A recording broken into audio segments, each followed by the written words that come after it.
This is VOA News. I'm David Byrd in Washington.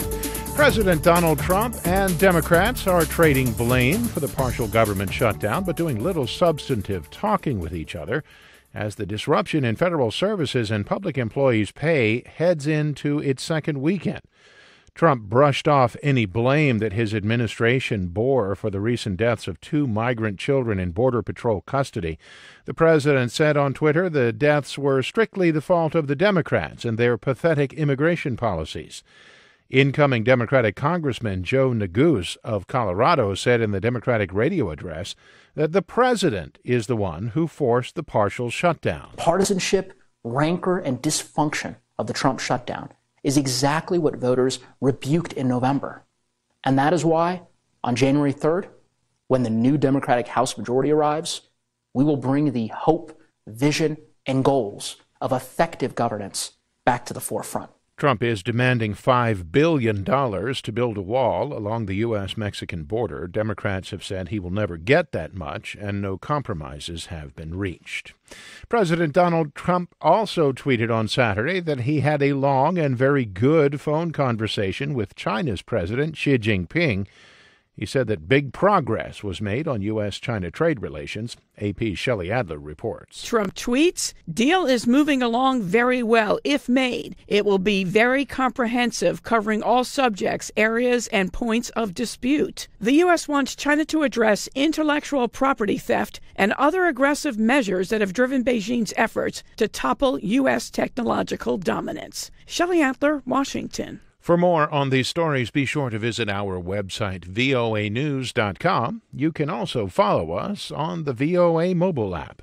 This is VOA News. Russian and Turkish foreign and defense ministers met in Moscow Saturday to discuss northern Syria, even as U.S. forces prepare to withdraw. AP correspondent Zaria Shakili has details. Russian Foreign Minister Sergei Lavrov said that much of the discussion focused on the pending U.S. withdrawal and that Russia and Turkey managed to agree on coordinating their steps in Syria to ultimately eradicate the terrorist threat. The Syrian military said it has entered the Kurdish stronghold of Manbij as part of an apparent agreement between the two sides. The Kurds are looking for new allies to protect against a threatened Turkish offensive as U.S. forces prepare to leave. I'm Zaria Shakili. Last-minute election preparations were underway in the Congolese capital of Kinshasa Saturday ahead of Sunday's presidential vote, which will take place after more than 2 years of delays.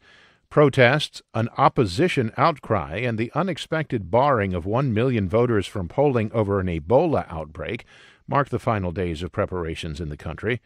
Botsab Tuare is an election observer with the South African Development Community. Hopefully, and we trust that the process will be smooth and that at the end of the day on Sunday, the people of Congo would have exercised their right to vote for candidates. The DRC faces what could be its first peaceful democratic transfer of power as President Joseph Kabila steps aside.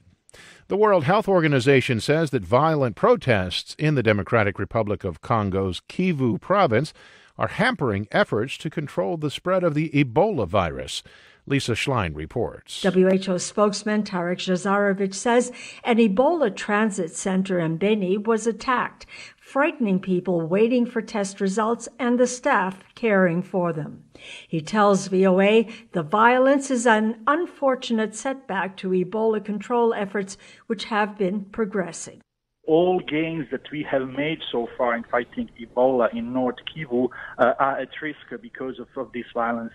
Latest figures from the DRC Ministry of Health put the number of Ebola cases at 593, including 359 deaths, a fatality rate of 60%. Lisa Schlein for VOA News, Geneva. Egyptian authorities say their security forces killed 40 suspected militants in 3 separate but simultaneous raids Saturday in Giza and North Sinai. The action came 1 day after 3 Vietnamese tourists and their Egyptian guide died when their bus was bombed near Giza. For more, visit our website, voanews.com. I'm David Byrd, VOA News.